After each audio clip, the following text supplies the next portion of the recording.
You guys might be gangsters, but you act like hogs. I might not be as big as you, but I am one big dog. In the vein of C.S. Lewis and J.R.R. Tolkien meeting at the Eagle and Child, this is the Broodcast, Inkling-style Discord chat, last Friday of every month. To join our ranks of writers and artists, please visit joshuadavidling.com/brood. And now, the Broodcast on the Poets at War Creative Network. We're lying, witch and warning, yeah. Our imaginations run wild and free. In middle of our Narnia, there's magic in what we believe. Now recording. There we go. What is that? It's Craig. Anyway, Okay. Craig is my backup audio recording bot for Discord. He's new. I gotcha. So I now have three recordings going. I have a sound recorder over here getting the sound. I have Discord actually saving it, like recording to the cloud, and then I also have my my OBS recording with the video and everything else. So not losing it again. We recently lost our interview with Pastor Toby. I don't know if you heard that. No, I saw that. That's unfortunate. Yep. So we're not losing this again. My internet went out like 5 minutes before we were supposed to get on with him. And he has a very tight schedule. So it's like, okay, we rushed. We tried to do what we could. Brendan tried to record and the sound messed up on Brendan's end and we were toast. So. Yikes. Yeah. Did you just call it off or what? For now, we're going to get back together at some point, probably a different topic or a similar but different topic.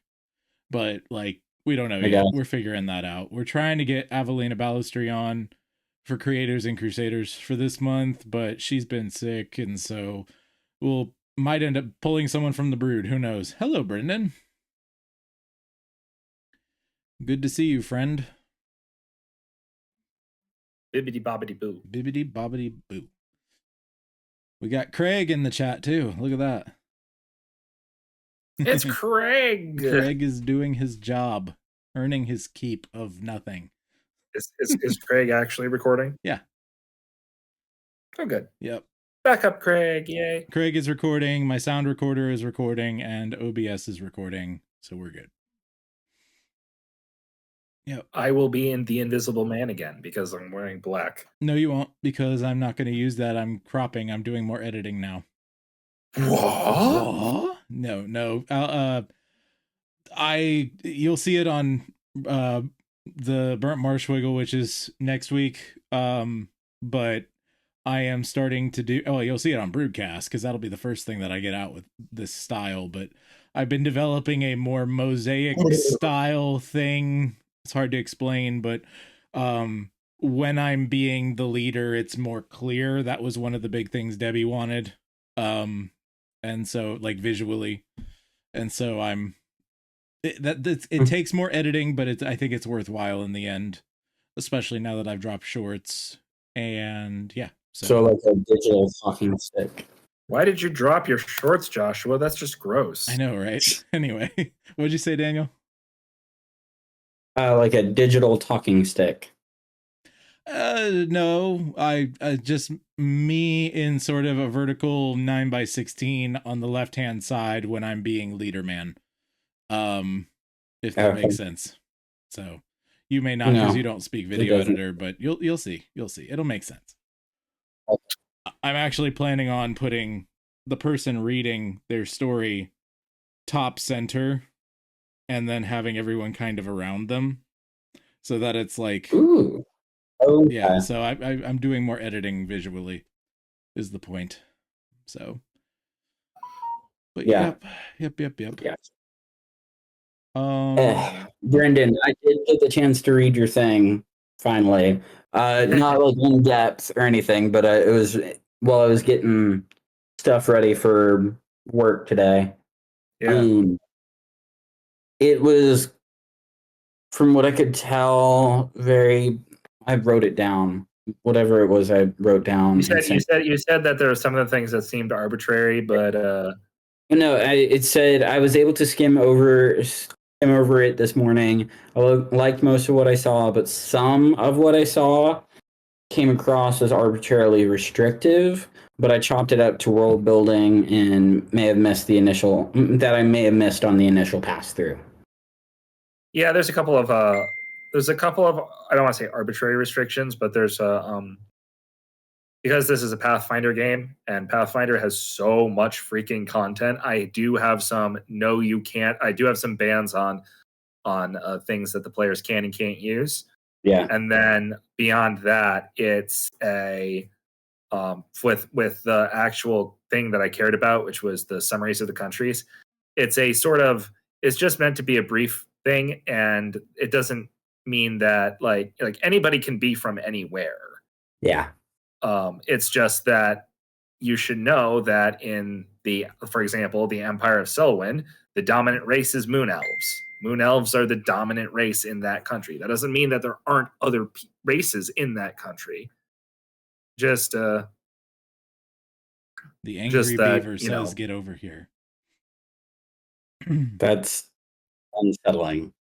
Do you know the show The Angry Beavers? Or am I like the only one old enough? You may be. I mean, I might technically be old enough. That doesn't mean I know it. That's true. You were not a Nickelodeon kid. I do not. Nor like were you Nickelodeon. a Nickelodeon kid. I kind of there was a kid watching some Nickelodeon show, and I kind of just challenged him to find me one Nickelodeon show where the parents are represented positively. He couldn't. I think dug a few episodes. And technically the parents, even though they're not presented at a good light in Rugrats, they're presented in a what's it called? A sympathetic light.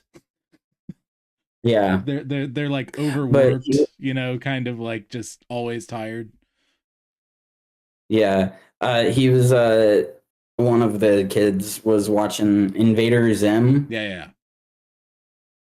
And the dad of the main character, Dib?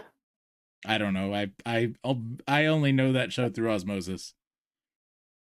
Yeah, well, the main character was like railing against his dad for not being understanding, and Dad, you just don't get it.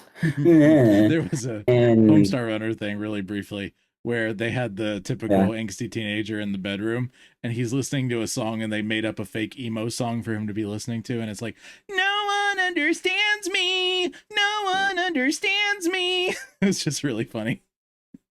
Anyway. Yeah.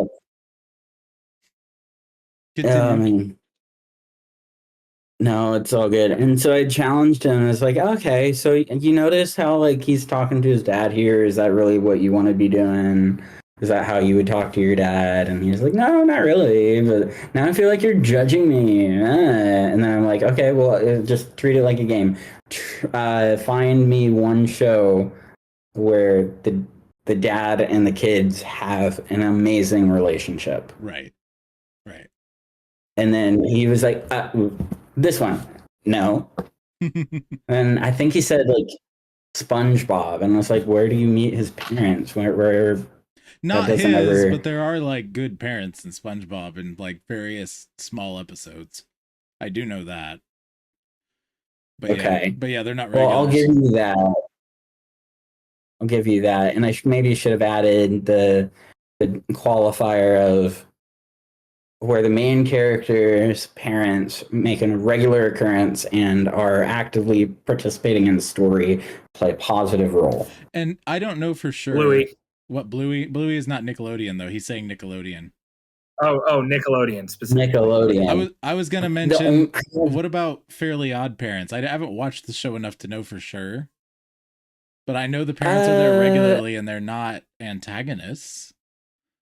They're not antagonists, but it's like, oh, they're so stupid. Yeah. They're so stupid. They just don't understand. Okay, fair enough. I hate it. There's just a bunch of whiny brats, and I hate Nickelodeon on so many levels because of what's his name, Dan Snyder, Mm-hmm. and the crap he pulled with it. And I was looking at some of the shows my niece was watching, and I remember watching them, but seeing it from like the overly protective uncle whose like Oh, yeah. nieces are like the yeah, I will do unspeakable things in defense of them. I was seeing some of the stuff on there, and it's like, oh, there. Why is there a foot? Why are we just lingering on these feet for this long? Yeah, there's that. Yeah, yeah, and it can't help but just see it as like a manipulative thing of like, if I can get these kids away from their parents and get them Yeah, totally. thinking about how awful their parents are, how I can, Most exploit them and stuff. And most of the Nickelodeon shows I watched were, well, most of them were eventually put on a secondary channel back when, different networks had like 3 or 4 channels, right? Nick Gas was what it was called, and that was games and sports. Okay. And it was like things like Guts and Legends of the Hidden Temple and all the game shows and physical challenge shows and things like that. Those were really fun. So Double Dare, Figure It Out. I always heard about Guts, but like I'd only ever get to see commercials. Yeah. And it was hidden behind so many paywalls that I could never get to it. It's a fun show. So just like good fun family game shows. What happened to those? Those are fun. We used to watch Supermarket Sweep growing up. That was like a big one. You guys know that one, Supermarket Sweep? Oh, is that the one where like you had X amount of time and a certain budget to go stuff like that? Grocery store? Well, no. It was a game show based in a fake, like the set was a fake real grocery store because there was real food in there. But like the brands would pay to have their food and stuff on the show, and like that's how they were able to afford making the show. And then basically like people would run around and the actual end thing, like they had 2 teams compete and then one team wins, and then they have a big sweep challenge thing where they have like 5 minutes to get over a certain amount of dollars to the register and use as many carts as they want, and they can only take 5 of each item. So like basically they'd be like, all the dog food, all the meat, all the artisanal cheeses, all of the, like trying to rack up as much money as possible to the register. It's a crazy show. Yeah, I mean, they'd try to do something like that today, and you'd get like a carton of eggs and milk. or the goal would be somewhere like $2 million. Yeah, and then it's 2 cartons of eggs. Oh boy. Well, we'll see who else is showing up, but I was going to ask, Brendan, are you going to share or are you just going to hang? Daniel's just going to hang. Yes, you are sharing. I'm sharing. Cool. Awesome. So that's you and me so far. I know the Wilsons won't be here. I thought they would be here. No, Ian shared his thing yesterday, remember? Oh. We were just talking in the Discord and he shared his thing. That was him doing it because he wasn't going to be able to be here. I don't know who else. February is always a weird month for people because it's a short month. Trying to think of who else might be here. Braden, potentially. I saw a couple of people a bunch of people liked my we'll try to summon Aaron tonight, but no. Did Kirith want to share at some point? She might. See how it goes. But okay. No pressure. Directly. No pressure. All the pressure. I almost got rear-ended today by someone going 60 miles an hour. Ooh. Why did you do that? That would have hurt. That wasn't me. someone else about rear-ended me, I was turning. So I'm like, start blinking. Did I stutter? Why did you do that? Well, I saw them coming, and my So you hit option reverse.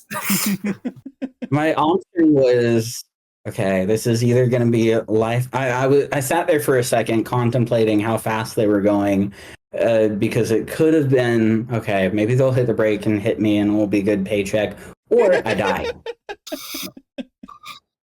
Oh boy. And by the time I said "or I die," then I start just I speed up real quick, and I just start blaring my horn and maybe made a few gestures that I shouldn't have. Oh, Daniel. Yeah. Oh boy. Well, I have Joel's thing he wants to share. He actually skipped ahead a bit and wants some specific feedback on a section, and then I have 2 poems of mine because I don't remember exactly which one I was on. We're going to get back to World of Wrestling and continue working through that. Okay. Well, we might as well start and see where things go. So, I can do either me or Joel. Joel prefers later, but it just depends. Kirith, are you going to share? You don't have to now. I'm just asking. No, I won't. She No, I just won't share this okay. time. She's chosen no. She's chosen the path of no. All right. In that case, Brendan or me? I could do poetry, my poetry. Let's do a Joshua poem, so that way you have your voice has a break. Cool. Sounds good. So this is The Big Dog's Bark. I think I might have read this, but they're short, so it's not a big deal. And then I will read after that, promo time. Jessica roamed the halls, talking to whoever she saw, but no one was willing to cross Will Rothschild's power and awe. So Jessica went past catering for the 11th time. The Atlantics and Carrie Starr decided it was time to play with her mind. Keep in mind, at this point, Will Rothschild told her she had to get a tag team partner to face the women's champion and the tag team champions in a 3-on-2 handicap match. So she's looking for a partner to help her. Carrie approached from catering, smiling as she walked. "How we doing, Supergirl? How is Rothschild's talk?" Before she could even answer, Mac and BJ stepped up from behind. These were the 2 who beat up Joshua earlier. "Girl, you must be insane to fight us tonight." "You guys are lame. No spilling food on me, Carrie? Or are you too afraid to see my title belt you're wearing getting all gross and messy?" Carrie smiled and nodded. Mac and BJ attacked. They grabbed Jess's arms at the wrists and held them behind her back. Carrie got right up in Jess's face and smiled until her cheeks hurt. "You will never take this title from me, you silly little squirt."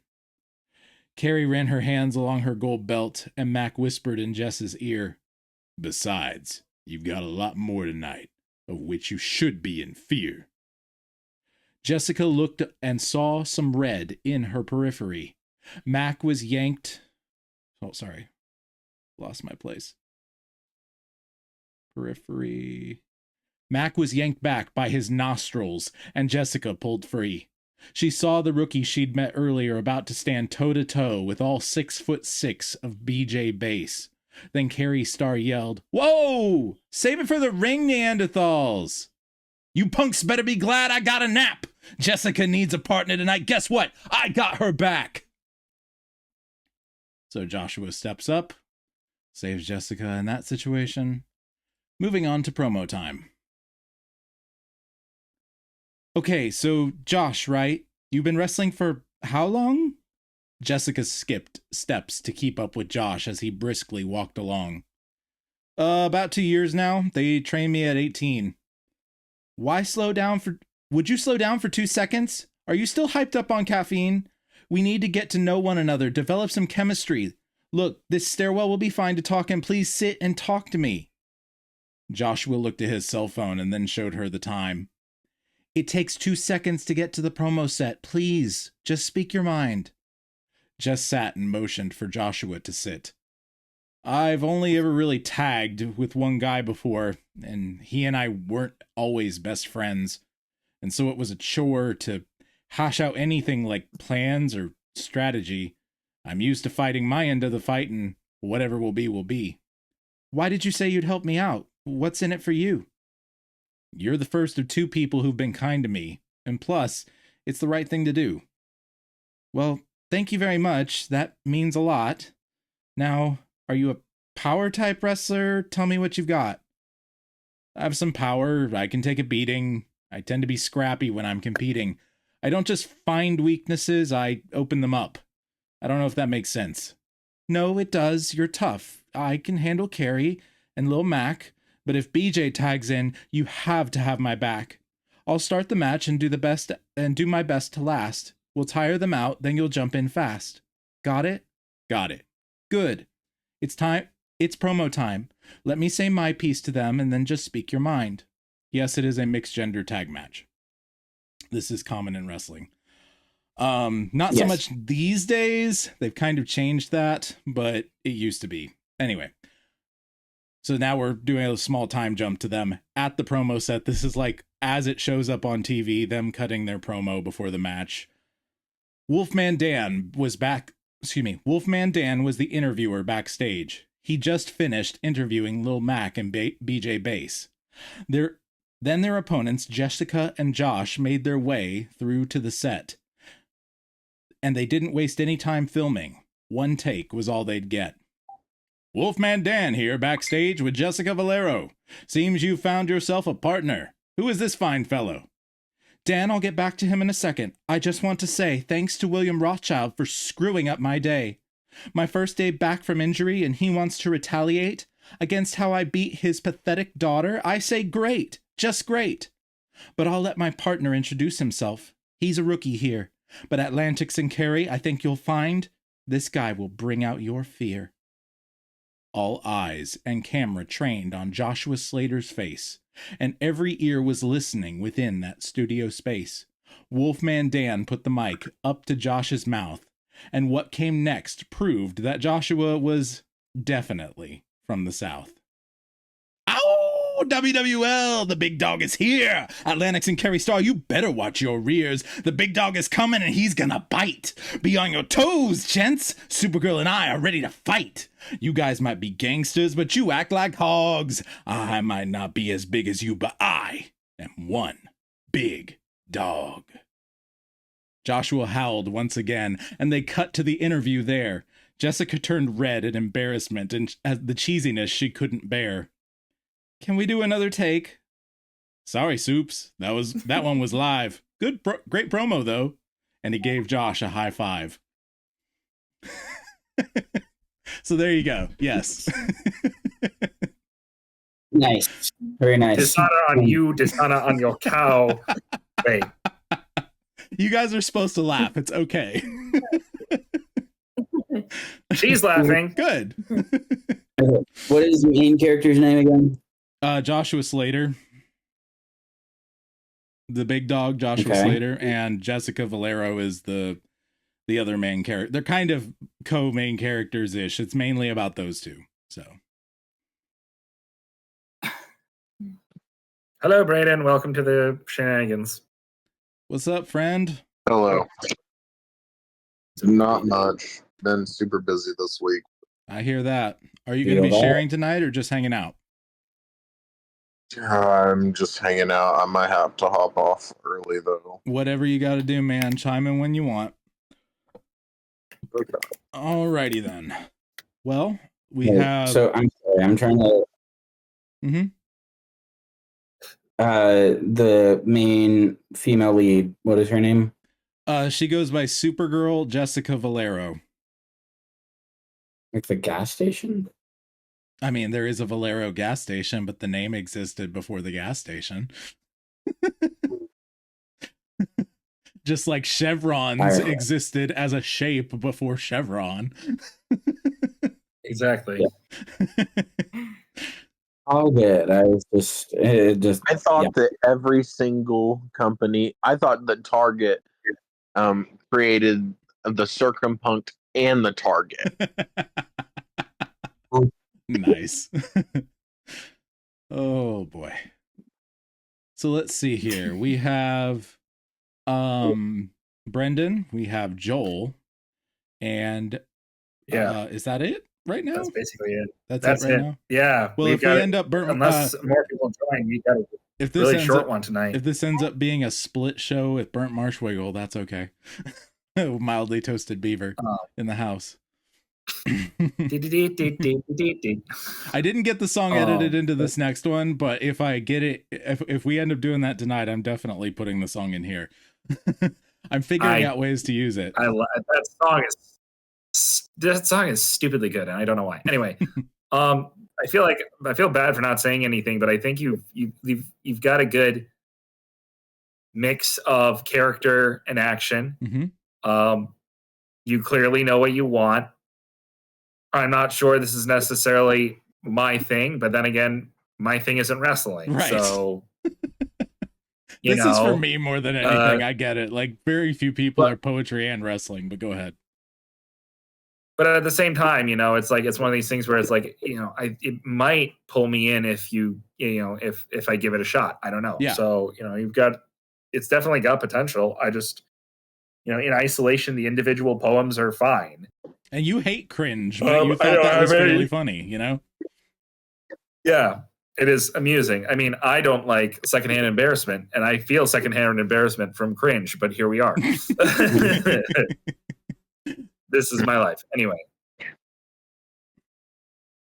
Joshua, real quick, I forgot I do actually have something to share. Oh, fantastic. Yay. Well, next can be either Brendan or Braden. Fight to the death. Ding, ding, ding. No, anyway. Me? Want me next? Yep. Okay. So actually probably like a few months ago now, I shared the slaying of a dragon. This is in the same universe. It would be it's funny. I've shared one scene from what would be book one scene from what would be book 2, and this is the scene from what would be book 3 if I ever actually write this. So, reminder of names. Voss is a professional monster hunter. Tiernan is a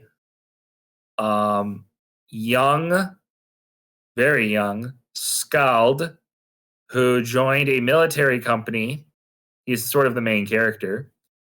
He is the one, the military company was told to escort this girl across basically the country, and they failed.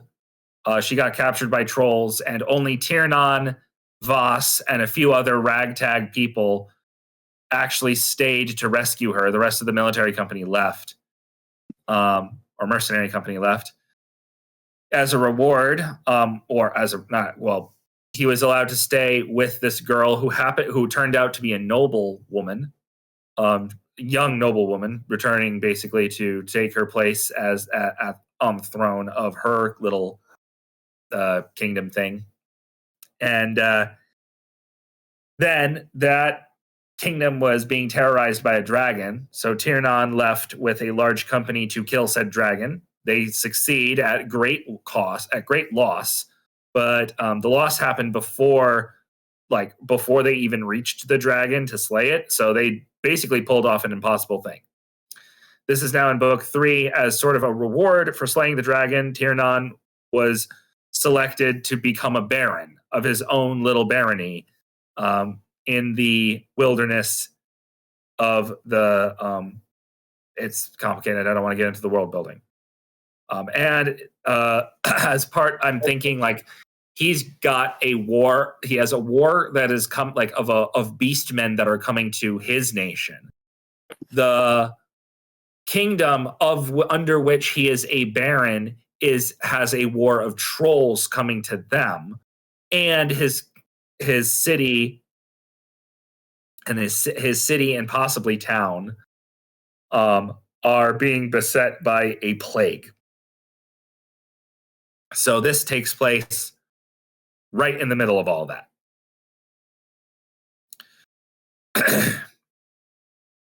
Voss silently walked the halls, keeping his ears open for any sounds around him. Rounding the corner, he saw the 2 guards stationed at the front of the great hall. He paused. They were standing at attention. Unusual, Voss thought. He Hazel, you need to approached. get to As he bed. did, one of the guards lowered his halberd in front of the door. His Grace said that he is not to be disturbed. The guard spoke confidently, but his face betrayed the concern he held. After a moment, sorry, sir. Voss stood straight and nodded. No need to apologize, soldier. You're doing your duty well. The guard's face seemed to relax a bit, but the concern was still there. Keep the watch. You will be relieved soon. This set of words didn't have the same impact as the first ones did. Voss made a note and left. Voss continued his patrol route, but his mind was elsewhere. Tiernan was inside and didn't want to be disturbed. He should have been asleep for hours. Something was wrong. Swiftly, Voss moved like a shadow, darting outside and around. He quickly scaled the wall, and using a few of the weaknesses in the building's design he noted early on, got onto the roof of the great hall. Carefully, he slipped through one of the upper windows onto a rafter, making sure to seal and bar the window behind him. Then, silently and with an almost unnatural grace, slid down to the floor. Tiernan sat on his throne, his eyes resting in one of his hands. His blonde hair was messier than usual, and the amulet that he was given to him at his knighting dangled loosely from his other hand. Voss approached, letting his footsteps make a soft noise to warn Tiernan of his presence. Your Grace should be asleep. Voss's voice, though chiding, was gentle.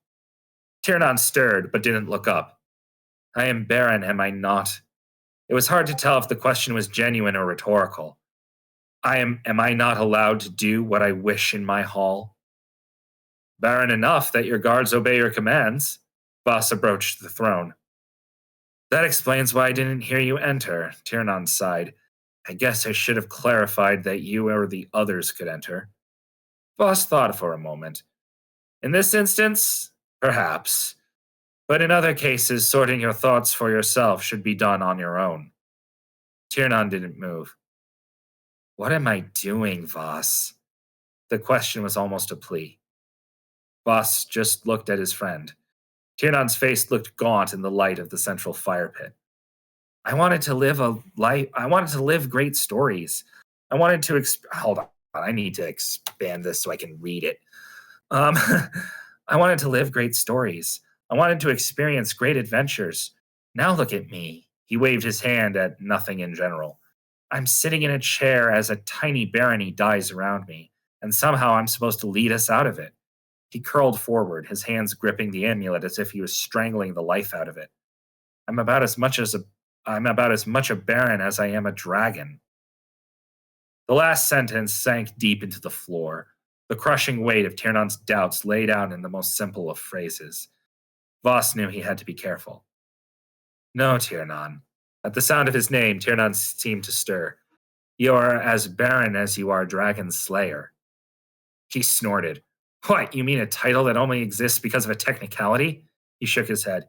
You were there, Voss. You were part of that event as much, if not more so, than I. I didn't kill that dragon by myself. And you don't have to do this by yourself either. Voss knelt beside the throne and put himself at eye level with the young man. You had help then. You have help now. Tiernan looked away. But ultimately, the decision is mine, no? Every soldier, every innocent, every life in this kingdom I am responsible for. He paused, taking a deep, shuddering breath. How am I supposed to fulfill my obligation to everyone when we are attacked on every front possible? There was a pause. Even with you and Alaric handling the logistics and training of my troops, any war we fight has to be declared by me. Hush has been amazing with helping the people through sickness, but we aren't any closer to actually stopping it, and the people are still dying. He stopped again, searching for his words. I can't stop this. There was silence. For what felt like an eternity, the crackling of the fire whispered the rumors of the world to the night air.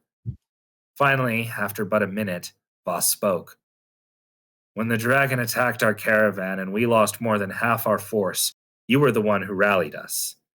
It was the fact that Voss sounded so much older now that caused Tiernan to look up.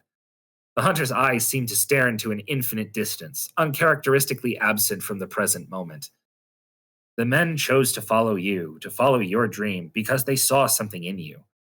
When we slew Sabaxier, no one questioned who should have been given the barony. You chose to save Anna and fulfill your oath to her despite your captain's orders. And Nikolai, and Alaric all chose to go with you to fight an entire troll camp just to save a girl, who you didn't know was a royalty at the time. You have the amazing ability to choose the right thing even when it is hard. Voss's eyes returned to the present to look at Tiernan. That is why your people follow you. It is why they do not shed tears to be under your rule. Even every one of those men who helped you slay that dragon joined to be your palace guards. Likewise, every one of your subjects will do as you say, because they have faith that whatever decision you make for them. Tiernan sat silent, battling with the words. Tears fought at the corner of his eyes, but whether from exhaustion or will, they did not fall. Voss continued. You are right. You have a nigh impossible task. But you led people through the impossible before. We slew a dragon through an insane, elaborate trap that had no reason to succeed, and it only worked because everyone did what they had to do. Your people trust you, Tiernan. They trust that everything you do is for them. Trust them to help you. Voss put a hand on the young ruler's shoulders. And if need be, we can push through the final steps together again. For a moment, Tiernan just looked at his friend. Then he leaned his head into the older hunter's shoulders. There was a stifled sob as the young baron clasped his shoulder. Pushing himself away, Tiernan looked at Voss. His eyes, though still wet, were now determined again. Voss stood up. Sleep will serve you well, my lord. Voss turned to now look at the embers of the fire. When you are ready, we will be waiting. And that's all I got. I Now I have to love read that everything last. that Daniel is bedweeping. What? I have to read everything that Daniel was bedweeping in the thing. Oh, it's just okay. Never mind. Okay. I like that last line. You get a real sense of like the brotherhood that those characters have together. That last line. Sorry, I whenever I listen, I get more of the vibes than I do the specifics. What is the last line you ended up off with? Voss stood up. Sleep will serve you well, my lord. He turned to look at the now embers of the fire. When you are ready, we will be waiting. I could have sworn there was something else that caught my eye. Was it just Well, the embers? What was it about the embers? The now embers of the fire. There was a central fire and it has dwindled down into embers. Before that, there was a moment when Tiernan leaned his head into Voss's shoulder, and then he pulled away, and he had a new determination. But anyway, Gotcha. Because I was getting like that these two characters, they have this deep like brotherly bond. And they're going to be facing this grand trial together, whatever, like this war, this conflict together.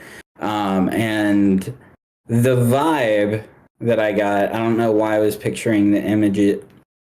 Something didn't quite register with what I heard and what you actually said, but what I heard you say sounded very cool. The imagery of the fire is like when the embers. I heard something like when the embers fall, I will be waiting, or something like that is what I thought I heard, which I thought was metal and really fit the vibe. Oh, it was metal anyway, but yeah. It was. But The thing that's really good about it is the gravity. You've got the gravity down. You've got the fealty down. Fealty is one of those things that is so underutilized both in fiction and in reality, to be honest with you. The idea of fealty. Fealty is a word that really needs to come back into modern vernacular and fiction, and you were demonstrating it beautifully. The thing that I really like about this series so far, the stuff that you've read from it, is the fact that there is very little magic in the situation. It is low fantasy in that way, but it's not low fantasy like low brow, right? Like there is a real sense of reality, of depth, but it's not hindered by historicity, like, you know, it's not a historical, you know, sort of a thing. There's very little where it's actually a full fiction, but it follows the rules of reality as far as we know them very, very clearly. And the only thing that I can immediately think of in that category from like a movie standpoint would be like Dragonheart, minus the dragon. Everything is very, very realistic. And I get that vibe, and I really, really like it, you know? And so, yeah, kudos. Very good. Yeah, no, I think I'm now just catching that. Were all the characters human? No.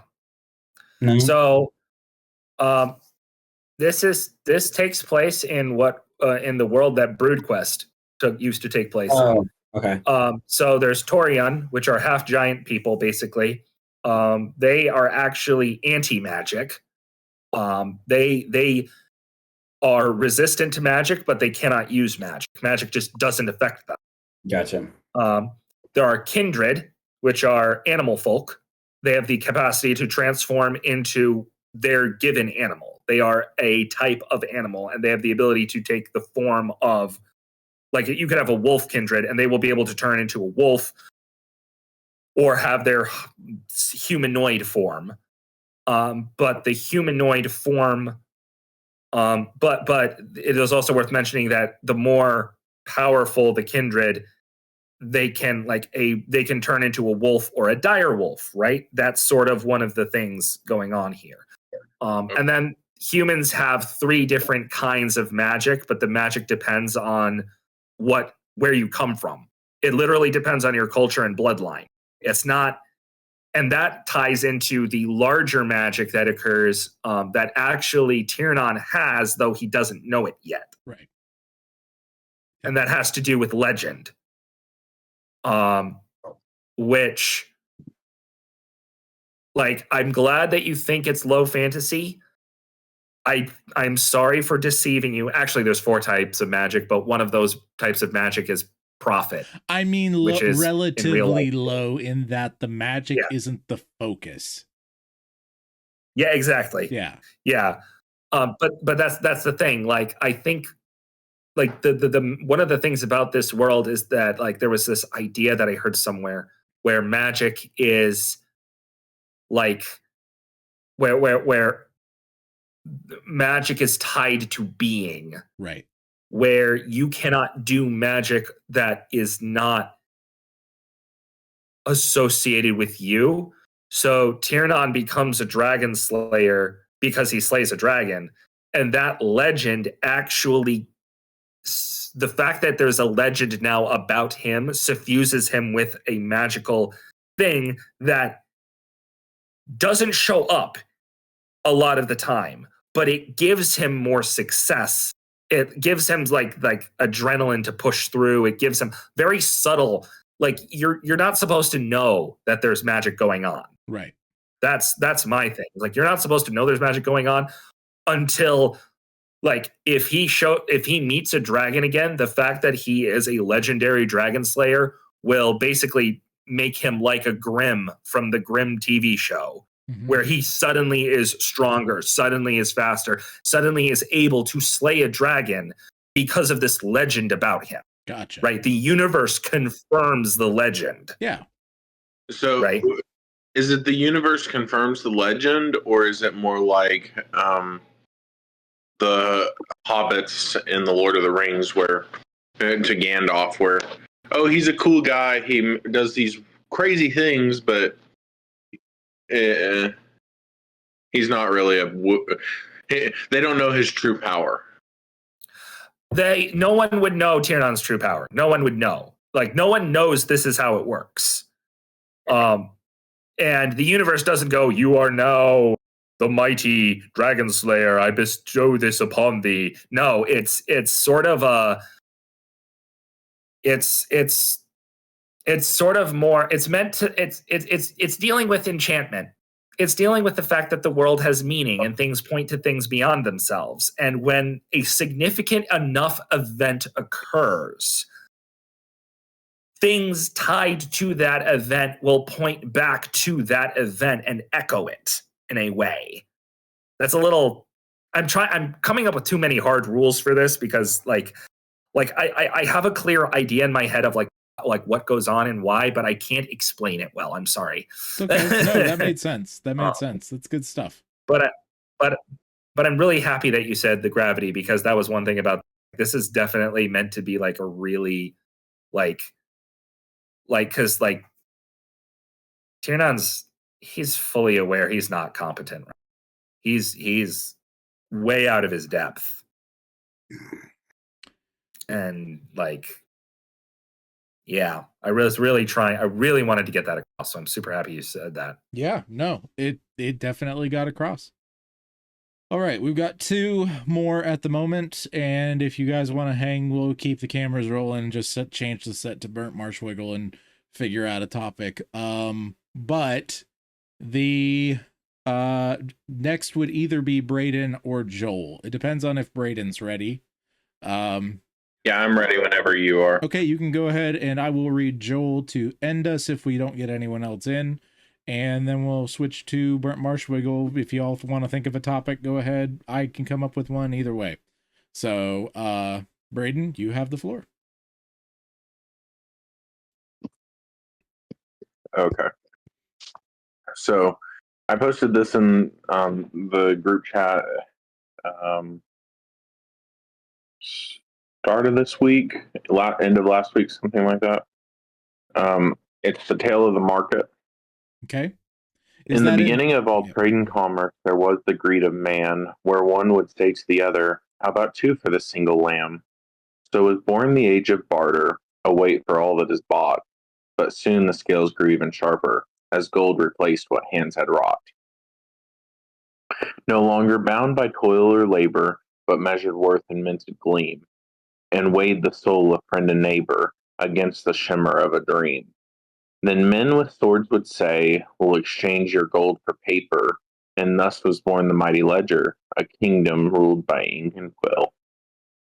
Where wealth was traced in fragile letters, and promises replaced the till, the hands that once had shaped and traded, now signed and stamped in measured will. While markets rose and fell unaided, at whispers in a gilded place, the weight of toil once plainly counted, now danced on ledgers vast and gray. As debts were forged and fortunes mounted, on numbers shifting day by day, then men who neither toiled nor bartered, who held no plow nor sailed but say, declared that wealth could be unmoored, a phantom coin of fleeting feel. Thus trade became a grand illusion, a game of paper void of land. Where fortunes turned on mere delusion, and power lay in unseen hands, then promises became the treasure, a whispered oath, a line of ink. And men were taught to taste the measure of wealth that vanished when they blinked. The fields lay fallow, hands grew idle, yet still the numbers soared and spun. As markets danced to unseen fiddles, and battles raged but not with guns, for now the war was with figures, with debt and credit, stocks and trades, where fortunes fell at nameless fingers, and kingdoms bowed as ledgers swayed.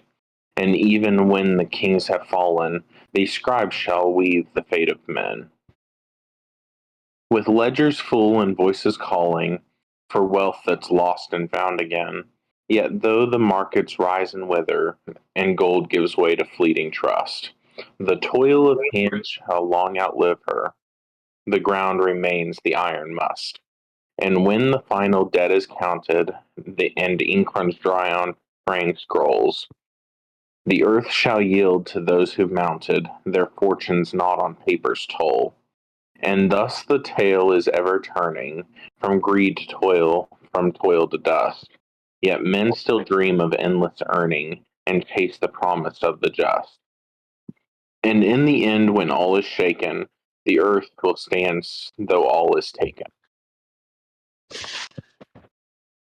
And that's the end. All right. I enjoyed it. Different sort of rhyme scheme. I can tell you're playing with some different rhyme scheme stuff. Is there a name for that one? That particular rhyme scheme? No. No. There, not that I know of, at least. Yeah. I see what you're doing there. Yeah, I can see the rhymes. I can see what they're doing on the different lines. It's interesting how you kind of tied it together. It's almost a little bit of Dante in the way that it's actually structured. Yep. It's not 100% that style. I forget what that's called. Tira Rima, something like that. Anyway. Yeah. I'll give you my feedback once I'm able to actually like see it. I've learned with poetry, especially, I have to read it. Yeah, it's in the written art section of Discord. It's a Google Doc. You can go ahead and click that. I like what you did. Tells the story pretty clearly. As far as the ideas, the way the ideas changed, I kind of get that you're going at a sort of a fable fairy tale, but as we're not at the end of the story, it kind of ends open ended. Yes. Yeah. I think that the thing that would make it more pointed for what you're doing is maybe one stanza specifically, not like by name necessarily, but referring in some poetic measure to Jekyll Island would actually be a really, really good, you know about that whole thing historically, right? Yeah. Actually putting something in and mentioning the two-faced monsters island, or, you know, whatever, however you want to say that, right? Like, having an actual pointing to that historically would make it not feel as much of a fable, but I think it would actually be like, okay, yeah, this is the period he's talking about, right? Which I think would only strengthen it, but that's me. I think that poetry, you tend to be, not you, but everybody tends to be extra poetic, and the thing that really grounds poetry is when you are specific, but in a poetic way.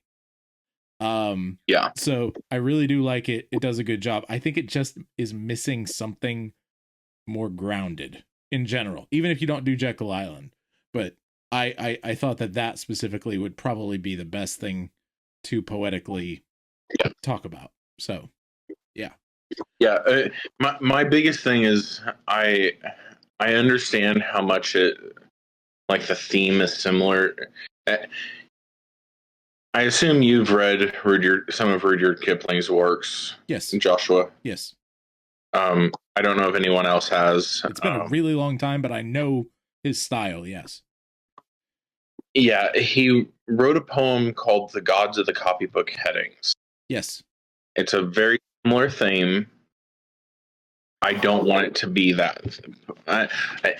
He comes from in a very modernistic, worldview, and I'm trying. I don't like that at all. Right. Yeah. So. Yeah, no, there's definitely some dodging you can do with that, but I think it does need to be grounded. Yeah. And that's the thing it's missing. It's more like fables and ideas and very kind of, you know, ethereal up here thinking kind of thing, and it needs a little bit of grounding. But other than that, I think the wording and the structure that you gave it are beautiful. Well done. Definitely tells the tale well. The only thing I would say, looking at the third to last stanza and the second to last stanza, you use the word toil 3 times.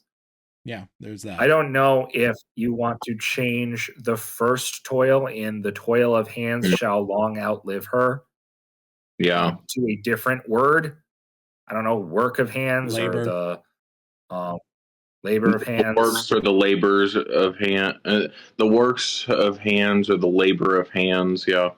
Just so you don't have the same word like repeated multiple times. Absolutely. Not that's the only thing like that. Now, obviously, like I'm bad at understanding poetry. Like I don't like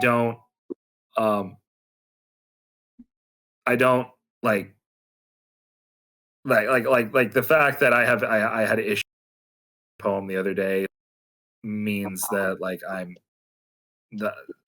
missing something on here. But so if toil is the word you want there, do it. Yeah, no, that I should have caught that in editing. That should not be like that at all. But that's like that's the one thing that jumped out to me. I'm like, toil's being used a lot here, or at least it seemed to be. But beyond that, yeah, no, you're everything Josh said, good. Yeah, boom, nailed it. 2000. Huga chaga. I'm now able to finally process some of this. Yeah, I'm looking at the pressing Command F to see how many times you use certain words.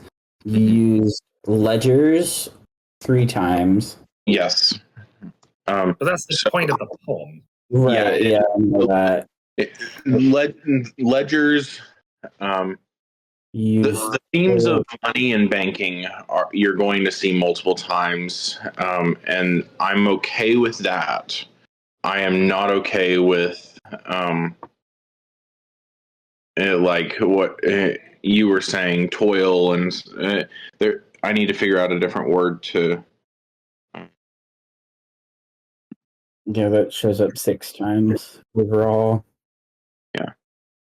The way that I write poetry is I write either line by line or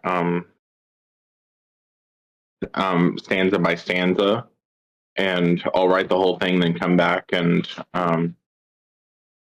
make changes that need to be made to it. So. Alrighty then. If we're good on that one, we're gonna move on to Joel's story. He has a little bit of a paragraph of what he's looking for specifically in regard to feedback in this scene. Are you guys ready for Joel's? Sure. All right. Joel. Yep. Here is Joel's prologue, not prologue, but like preamble to this. I have a bit of a need for I need some feedback on. I am skipping ahead a few chapters, and I cut out several bits from this chapter for time. We pick up after Fox fought his way out of the tunnel and got everyone to the roof. During the run, Zoe ran faster than she ever had and jumped impossibly high to pull down a fire escape. Zoe and Fox had several moments together, but he seems nervous that she can't quite figure out if he likes her or if she's just another survivor. After everyone was safe on the roof and the helicopter was almost there, he left to save more survivors. Zoe is incredibly emotional and angry. She doesn't understand why. She guesses it's the life or death situation. Back at Loom Care Base, Hal explains to her that Fox gave her nanites that boosted her adrenaline and gave her alien stimulants to help her athletics. She was introduced to an Astari, then told she was going to be inspected by the alien doctor. So now we're going to begin. First hugs. 31 first hugs. Hal gestured to Zoe, and she followed him up the ramp onto the ship.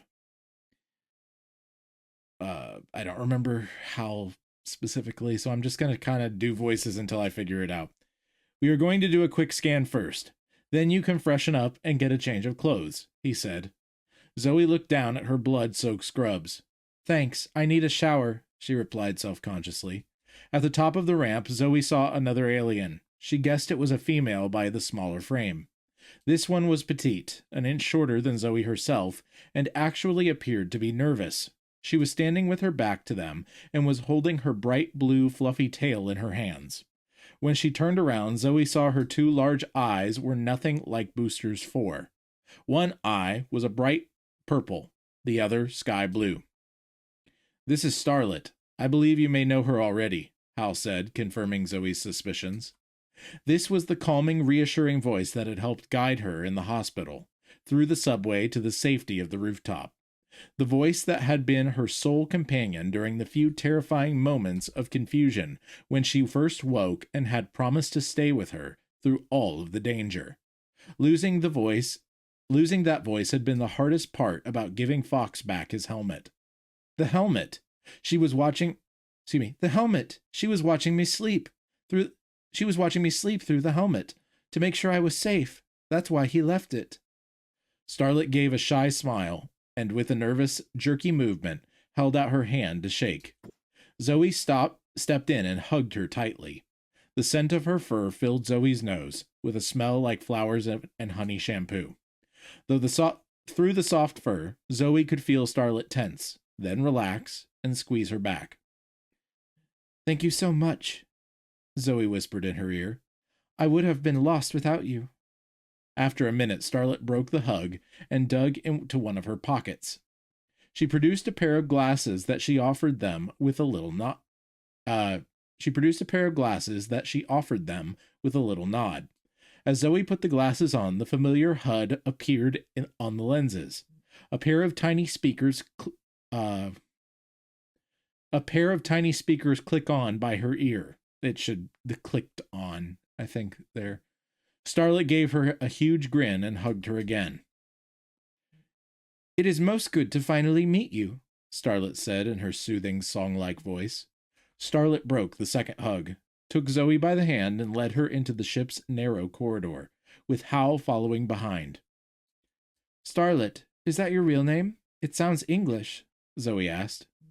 "My father speaks English. He said I was the brightest light in his life, his own little star, so he named me this," Starlet explained. And then it says, skip note for the Brood. Starlet takes Zoe to the med bay, where she is given a medical exam. The aliens talk about how the nanites are confused that they aren't in Fox's body.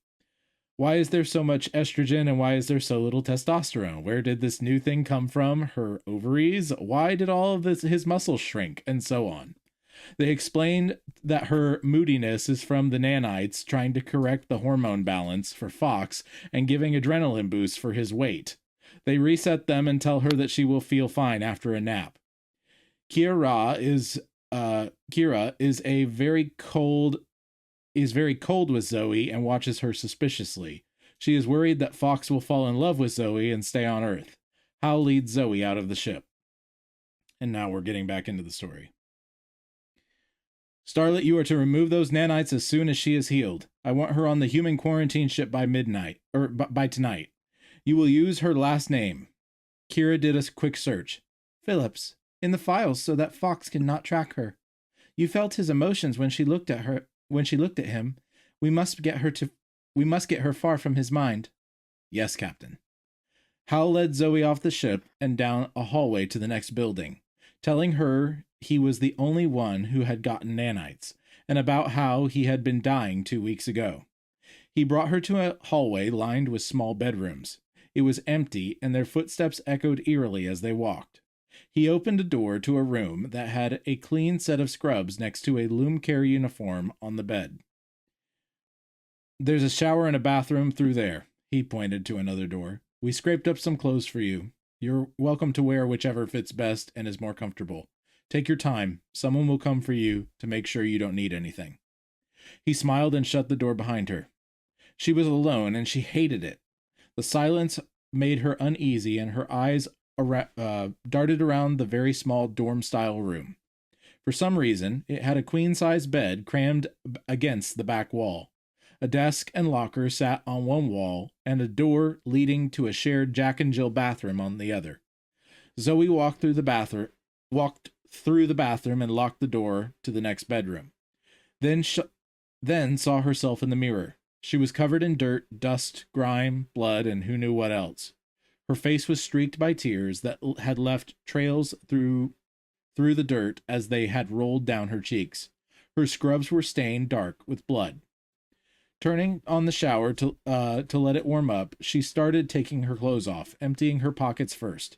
She pulled out her phone and set it down, then pulled out some wrappers from the raided vending machine and notes from her class that morning. She threw them all away, not wanting to remember the hospital. She looked at the bandage on her leg and decided to take it off to see what was under it.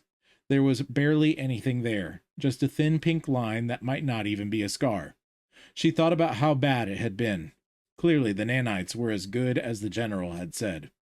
She stepped into the shower and let the hot water run over her.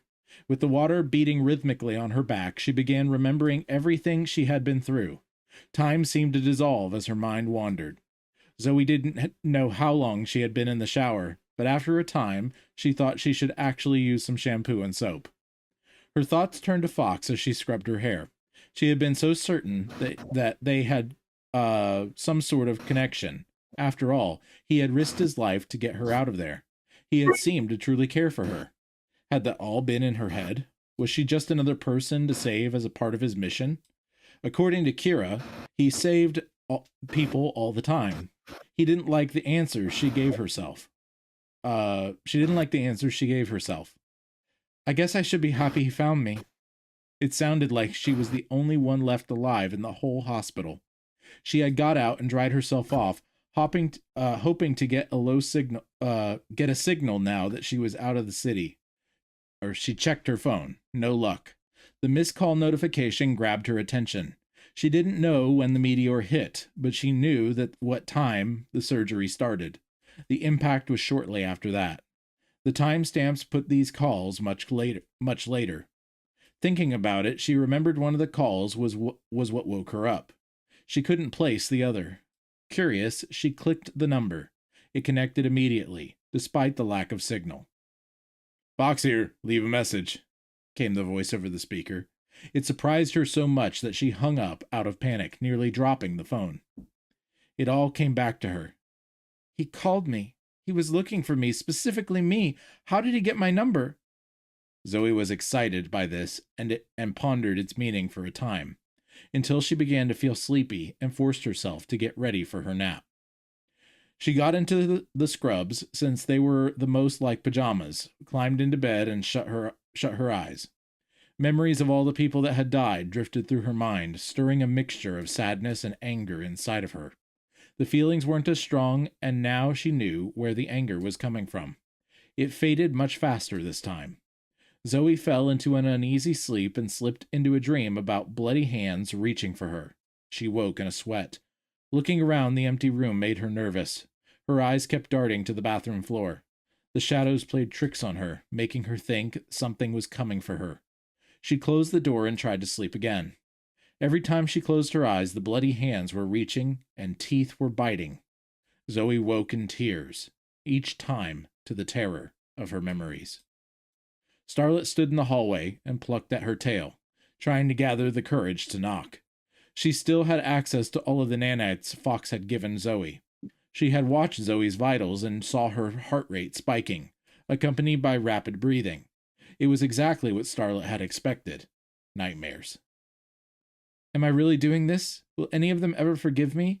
Starlet thought, taking a large gulp. She hugged me. Does that mean she trusts me? Can I betray her now? I must do this, for my father. Starlet pulled out the secret tablet. She closed her eyes and dropped it into the mug before knocking on the door. Zoe opened the door to find Starlet with a large mug of some steaming drink. She stepped aside to let her in. Starlet smiled and handed Zoe the drink. She took a long drink. It was sweet and thick. Zoe closed her eyes as the warmth traveled through her body. She held the mug under her nose, taking in the comforting aroma of sweet extraterrestrial herbs. Stepping into the room, Starlet picked up the glasses. She placed them gently on Zoe's head before turning away and to study the room. Nightmares? Starlet asked. How did you know? Zoe asked, lowering the mug. She opened her red eyes, knowing they would betray her. Believe it or not, almost everyone does after a corrupted encounter. Some people have them for years. Others never get over them, Starlet said, sadly, digging through the small closet, pulling out an extra pillow. But sleep is my specialty. Zoe sat on the foot of the bed, finishing her drink. Starlet turned back to her and joined her on the bed. I am what we call a dream maker, she said, smiling at Zoe. For the first time, Zoe noticed that Starlet didn't move her mouth when she talked. The sound was coming from somewhere else.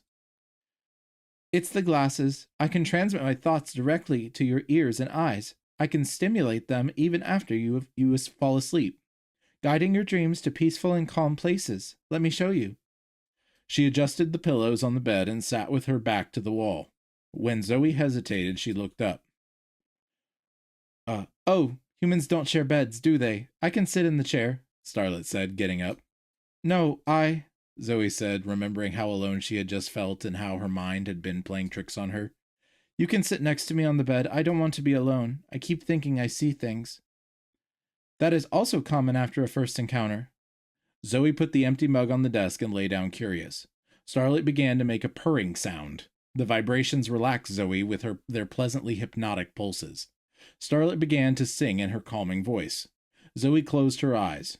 Instead of darkness or her nightmares, she saw the room and Starlet standing next to the bed, dressed in a beautiful, dark green dress. She was beaming a warm, inviting smile and reached down to take Zoe's hands. Starlet led her through the door. Instead of the hallway, they entered into the long corridor of a spaceship. A floor-to-ceiling window down one side showed the Earth spinning just outside. Continuing to sing, Starlet turned and, letting go of her hands, jumped backwards into the corridor. She floated through the air in a slow backflip.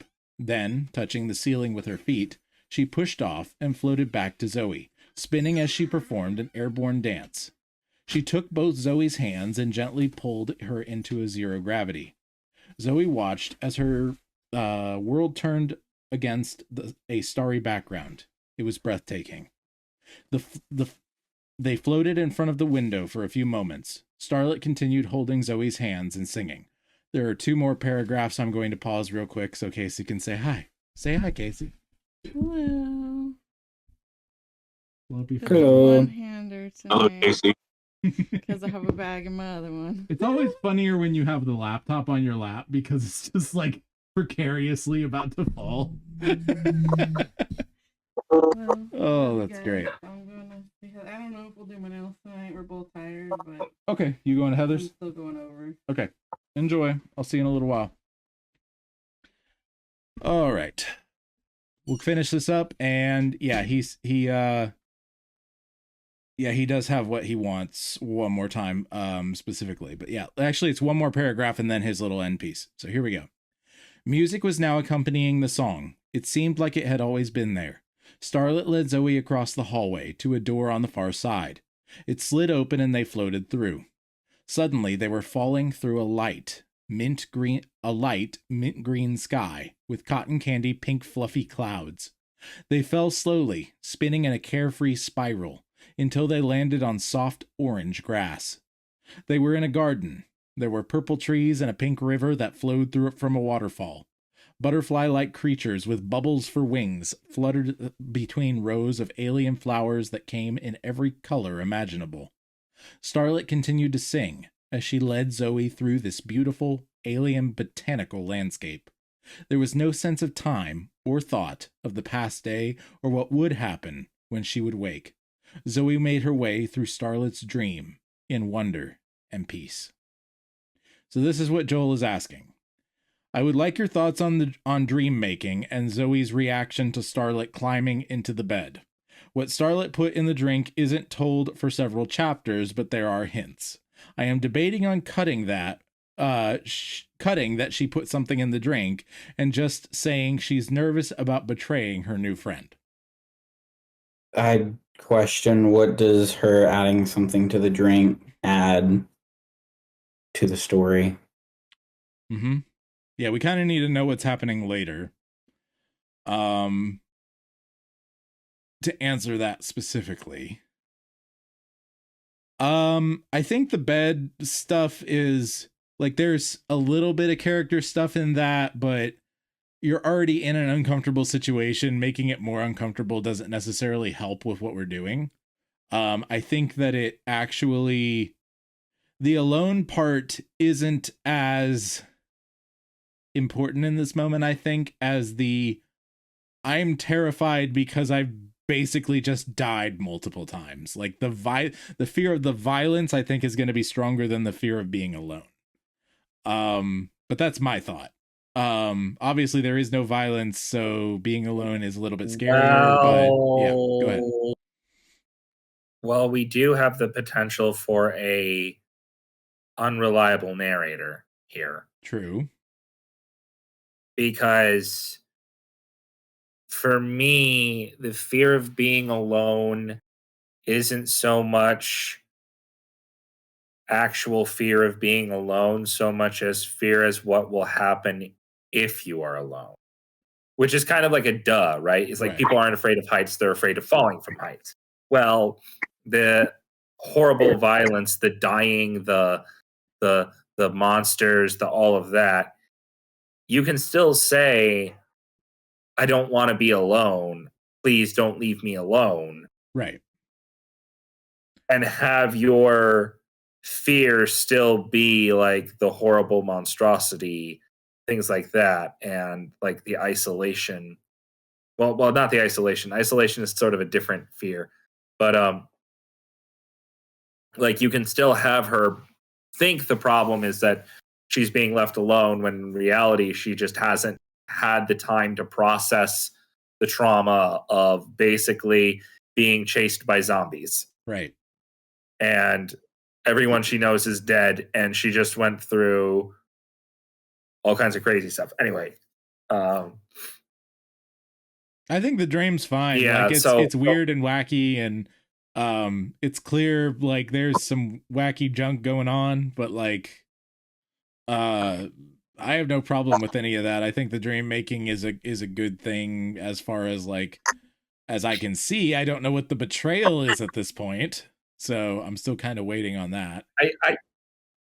I feel like the commander and Fox being like the commander being worried about Fox wanting to stay because he fell in love with the girl is really petty. It's really odd and petty to me. Yeah. Like you're I'm sorry, ma'am, you are a professional general. Fox has never had this issue before, unless he has. And her being a hard donkey about this chick, it seems really, I don't know. I feel like if you are the general, you have bigger fish to fry than being upset because of this one civvy who you're here to save anyway. Mm-hmm. Like you're here to help humanity. You know, I mean, Daniel, what are yeah, you there are doing characters with that and there are hanger? real people who are like that, but it's just I'm trying like, to fix a ice bag. Oh, okay. This is very odd. You're just like playing with a hanger over here. Anyway, gotcha. Go ahead, Brendan. I'm sorry. I was just Right. no, I don't know. I There's a very personally, dark joke that I'm gonna. I don't have an continue. issue with the dream sequence. I don't even necessarily have that big an issue with the alien not understanding human interaction and with Starlight, and Zoe's, like, I don't necessarily have like that big issue with that sequence per se. I just think that if like Starlight views this as a betrayal of Zoe. Starlet. Starlight, Starbright, First star. make me star and fight tonight, and an M32 rotary grenade launcher Go ahead. is stronger than love. Anyway, sorry. I don't know. Like if this is on orders of the commander because the commander is concerned about Fox. Like, that is a bigger issue to me. Like, I think it would make a whole lot more sense if just protocol had them send Zoe over rather than we're expediting this because screw you in particular.